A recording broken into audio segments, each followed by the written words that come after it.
आज मैं आपको भारत के ऐसे काले अध्याय के बारे में बताने वाला हूँ जिसे लोग डर और हैरानी के साथ याद करते हैं। यह वो वक्त था जब लोकतंत्र पे ताला लगा दिया गया था। अखबारों के पन्ने खाली रह गए थे। जब लोग अपने घरों में राजनीति के बारे में बात करने से भी डरते थे। यह कहानी है इमरजेंसी की। नमस्कार, मैं हूँ गेमा देसाई और आप सब देख रहे हैं सही उद्देश्य। यह कहानी शुरू होती है 1975 में। तब भारत के प्रधानमंत्री इंदिरा गांधी थी।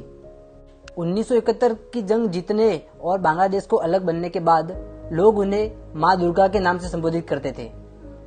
लेकिन धीरे धीरे हालत खराब होते जा रहे थे। महंगाई बढ़ रही थी। राशन की दुकानों पर लंबी लंबी लाइनें लग रही थी। नौकरियां कम थी। भ्रष्टाचार की खबरें चारों ओर फैली हुई थी। लोग नाराज हो रहे थे।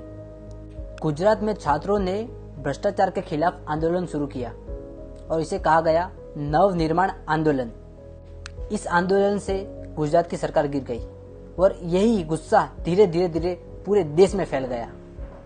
इसी बीच सामने आए एक बड़े नेता जयप्रकाश नारायण, जिन्हें लोग प्यार से जेपी कहते थे।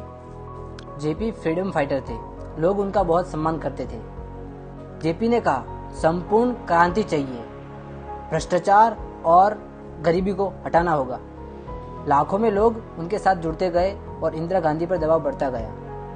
फिर आया 12 जून 1975 का दिन।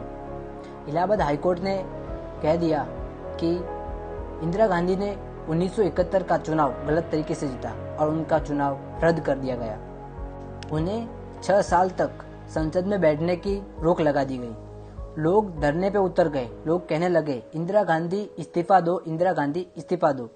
इंदिरा गांधी की सत्ता खतरे में थी और उन्होंने हार मानने से इनकार कर दिया। 25 जून 1975 की रात दिल्ली के रामलीला मैदान में बड़ी बड़ी रैलियां चल रही थी। जेपी मंच पर खड़े होकर बोले, पुलिस और सेनाओं को संविधान का पालन करना चाहिए, ना कि गलत आदेशों का।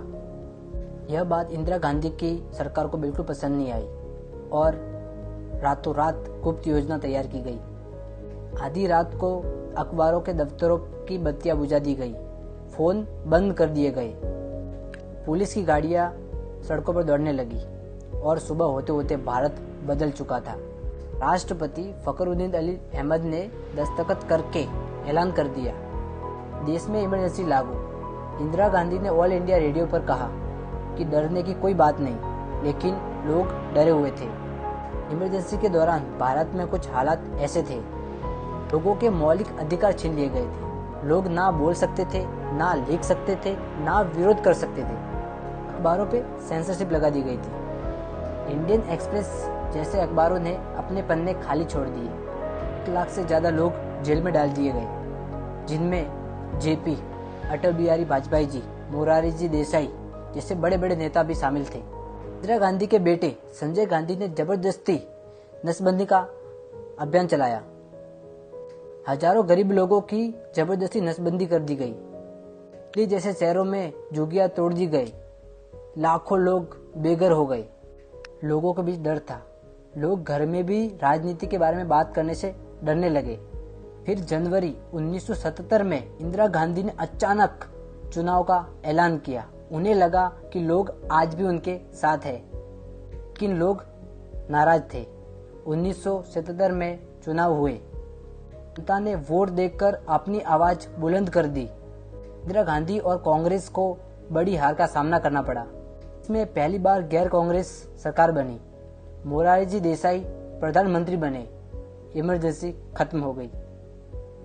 इमरजेंसी करीब 21 महीने चली और लोग आज भी कहते हैं, वो दिन मत भूलो, क्योंकि इमरजेंसी ने एक बड़ी सीख दी।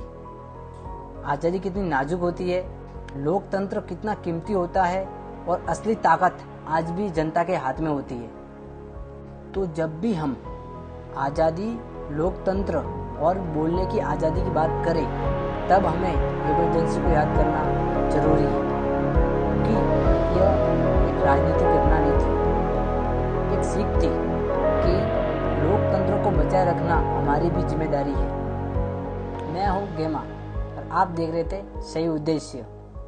सुनने के लिए धन्यवाद। नमस्कारम।